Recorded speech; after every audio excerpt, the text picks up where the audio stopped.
Hi hello welcome back to my YouTube channel. ഇന്ന് കുറച്ച് പാചകവും ആവാം. അപ്പോൾ ഇന്ന് ഞാൻ ഉണ്ടാക്കാൻ പോണത് പുഡിങ്ങാണ് കേട്ടോ. അപ്പോൾ അതിൻ്റെ കുറച്ച് സാധനങ്ങൾ നോക്കിയപ്പോൾ ഉണ്ടായിരുന്നില്ല. അപ്പോൾ ഞാൻ കടയിൽ പോയി തിരിച്ചു വന്നപ്പോഴേക്കും നമ്മുടെ ടോമുട്ട ഞാൻ കുറച്ച് നേരം ഞാൻ അവിടെ നിന്ന് കൊഞ്ചിച്ചതിനൊക്കെ ശേഷം നേരെ ഞാൻ പോയത് പാചകത്തിനാണ്. അപ്പോൾ ആദ്യം നമുക്ക് വേണ്ടത് സേമിയമാണ്. സേമിയ നന്നായിട്ട് ഇങ്ങനെ ഇത് ഓൾറെഡി ഇങ്ങനെ പൊടിച്ചിട്ടുള്ള സേമിയയാണെങ്കിൽ കുഴപ്പമില്ല. ഇത് ഇച്ചിരി കട്ടി കൂടുതലും കൂടി ആയിട്ടുള്ള സേമിയമാണ്. നിങ്ങൾ യൂസ് ചെയ്യുമ്പോൾ കുറച്ച് കട്ടി കുറഞ്ഞിട്ടുള്ള ഇതേപോലെ പൊടിച്ച സേമിയം കിട്ടണമെങ്കിൽ അതായിരിക്കും ഏറ്റവും നല്ലത്. അപ്പോൾ ഞാൻ ആ നീണ്ട സേമിയ കൊണ്ട് തന്നെ ഞാൻ അതൊക്കെ ഒന്ന് ഒടിച്ചെടുക്കണമായിരുന്നു കേട്ടോ. ജസ്റ്റ് ഒന്ന് ഞാൻ മിക്സിലിട്ട് കറക്കുകയും കൂടി ചെയ്തിട്ടുണ്ട്. അതൊക്കെ ശരി, നമ്മൾ എന്ത് പുഡിങ് ഉണ്ടാക്കണേന്ന് നമ്മൾ പറഞ്ഞില്ലല്ലോ. ഒരിടക്ക് വൈറലായ നവാബി സെമായാണ് കേട്ടോ നമ്മൾ ഉണ്ടാക്കി നോക്കണത്. അപ്പോൾ അതിന് വേണ്ട പഞ്ചസാര പൊടിച്ചെടുക്കണേ കേട്ടോ. ഞാനൊരു 6 ടേബിൾ സ്പൂണോളം പഞ്ചസാര പൊടിച്ചെടുക്കുന്നുണ്ട്. നമ്മുടെ സേമിയവും പഞ്ചസാരയൊക്കെ പൊടിച്ചെടുത്ത് മാറ്റി വെച്ചിട്ടുണ്ട്. കാഷ്നട്ടും മുന്തിരിയും ഞാൻ കഴുകി എടുത്ത് വെച്ചിട്ടുണ്ട്. നമുക്ക് ഫസ്റ്റ് തന്നെ ഒരു പാൻ വെച്ച് കൊടുത്തിട്ട് അതിലേക്ക് ബട്ടർ ഇട്ട് കൊടുക്കാം. ബട്ടർ നന്നായിട്ട് മെൽറ്റായി വരുമ്പോഴത്തേക്കും നമ്മൾ ഈ കഴുകി വെച്ച കാഷ്നട്ടും മുന്തിരിയും കൂടി ഇട്ട് നന്നായിട്ടൊന്ന് റോസ്റ്റ് ചെയ്തെടുക്കാം കേട്ടോ. കഴിഞ്ഞ വീഡിയോയിൽ ഞാൻ പറഞ്ഞിട്ടുണ്ടായിരുന്നു എൻ്റെ സൗണ്ടൊക്കെ പോയിരിക്കണേണെന്ന്. ഇപ്പോൾ എനിക്ക് പനിയായിട്ടോ.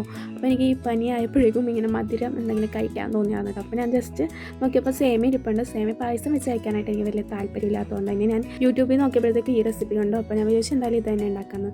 ഈ കാണുന്നതാണ് നമ്മുടെ തറവാട്. അതിൻ്റെ അപ്പുറത്ത് മാമൻ്റെ വീടാണ് കേട്ടോ. ഇനി നമുക്ക് പാചകത്തിലേക്ക് കിടക്കാം. ഞാൻ ഫസ്റ്റ് തന്നെ കാഷ്നട്ടൊക്കെ ഫ്രൈ ചെയ്ത് മാറ്റി അതേ പാനിൽ തന്നെ ഞാൻ സേമിയ നന്നായിട്ട് റോസ്റ്റ് ചെയ്തെടുക്കുന്നുണ്ട്. റോസ്റ്റ് ആയി വരുമ്പോഴത്തേക്കും നമുക്ക് പഞ്ചസാരയും അതേപോലെ പാൽപ്പൊടിയും കൂടി ചേർത്ത് കൊടുക്കട്ടെ. എല്ലാം നിങ്ങളുടെ അളവിനനുസരിച്ച് ചേർത്ത് കൊടുക്കാം. സേമിയ നമ്മൾ വേറെ വേവിക്കണമെങ്കിലാത്ത കൊണ്ട് തന്നെ നന്നായിട്ട് റോസ്റ്റ് ചെയ്തെടുക്കാൻ ശ്രദ്ധിക്കുക കേട്ടോ. ഇനി നമുക്ക് വേണ്ടത് കുറച്ച് പാല് നന്നായിട്ട് തിളപ്പിച്ചെടുക്കാം കേട്ടോ. ഞാൻ ആ സമയത്ത് ഈ മിൽക്ക് മെയ്ഡ് പിന്നെ നമുക്ക് എല്ലാവർക്കും ഇഷ്ടമാണല്ലോ. ഇതേപോലെ എനിക്ക് കഴിക്കാൻ ഭയങ്കര ഇഷ്ടമുണ്ട് ഈ മിൽക്ക് മെയ്ഡ്. അപ്പോഴേക്കും നമ്മുടെ പാല് തിളച്ച് വന്നിട്ടുണ്ടായിരുന്നു. നമ്മൾ പാലൊന്ന് ചെറുതായിട്ട് കുറുക്കിയെടുക്കുക. കുറുക്കി ഒന്ന് വരുമ്പോഴത്തേക്കും നമുക്കതിലേക്ക് പാൽപ്പൊടി ചേർത്ത് കൊടുക്കാം. പിന്നെ അതിലേക്ക് നമ്മൾ ചേർക്കുന്നത് പഞ്ചസാര പൊടിച്ചതാണ് കേട്ടോ. അതും കൂടി ചേർത്തിട്ട് നന്നായിട്ട് മിക്സ് ചെയ്തെടുക്കാം. പിന്നെ നമ്മുടെ മിൽക്ക് മെയ്ഡും കൂടി ചേർക്കണേ, എന്നാലേ ടേസ്റ്റ് ഉണ്ടാവുള്ളൂ കേട്ടോ. കുറച്ച് പാല് ഞാൻ എടുത്ത് മാറ്റി വെച്ചിട്ടുണ്ടായിരുന്നു. അതിലേക്ക് ഞാൻ കോൺഫ്ലവർ അതേപോലെ കസ്റ്റേർഡ് പൗഡറും കൂടി ചേർത്തിട്ട് മിക്സ് ചെയ്ത് മാറ്റി വെച്ചിട്ടുണ്ടായിരുന്നു കേട്ടോ. ഇതൊന്ന് കുറുകി വരുമ്പോഴത്തേക്കും നമുക്ക് ആ ഒരു മിക്സും കൂടി ഇതിലിട്ടിട്ട് നന്നായിട്ട് മിക്സ് ചെയ്തെടുക്കാം കേട്ടോ.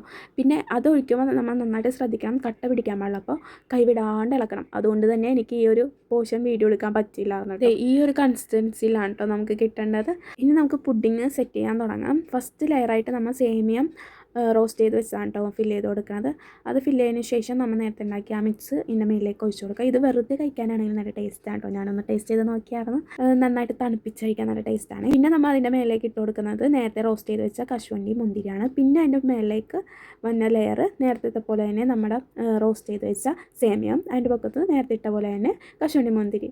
ഇത് കാണാൻ തന്നെ നല്ലൊരു രസമില്ലേ. ഇനി ഇത് നമ്മൾ ഫ്രീസറിൽ വെച്ച് നന്നായിട്ട് തണുപ്പിച്ചതിന് ശേഷം എടുത്ത് കഴിക്കണം കേട്ടോ. എന്നാലാണ് ടേസ്റ്റ്. അങ്ങനെ ഞാൻ നന്നായിട്ട് തണുപ്പിച്ചിട്ട് എടുത്തിട്ടുണ്ട് കേട്ടോ. അപ്പോൾ നമുക്ക് ടേസ്റ്റിങ്ങിലേക്ക് കിടക്കാം. എൻ്റെ ഫേസിൽ നല്ല എക്സൈറ്റ്മെൻറ്റ് ഉണ്ട് കേട്ടോ. സത്യം പറഞ്ഞാൽ എനിക്ക് പനിയാണെങ്കിലും ഞാൻ തണുപ്പിച്ചാണ് കഴിക്കണം എന്നുള്ളത് ഞാനിപ്പോൾ വോയിസ് ഓവർ കൊടുത്തപ്പോഴും ആലോചിച്ചത്. ഈ വീഡിയോ അമ്മ കണ്ടാൽ എന്നെ കൊല്ലും ഗൈസ്.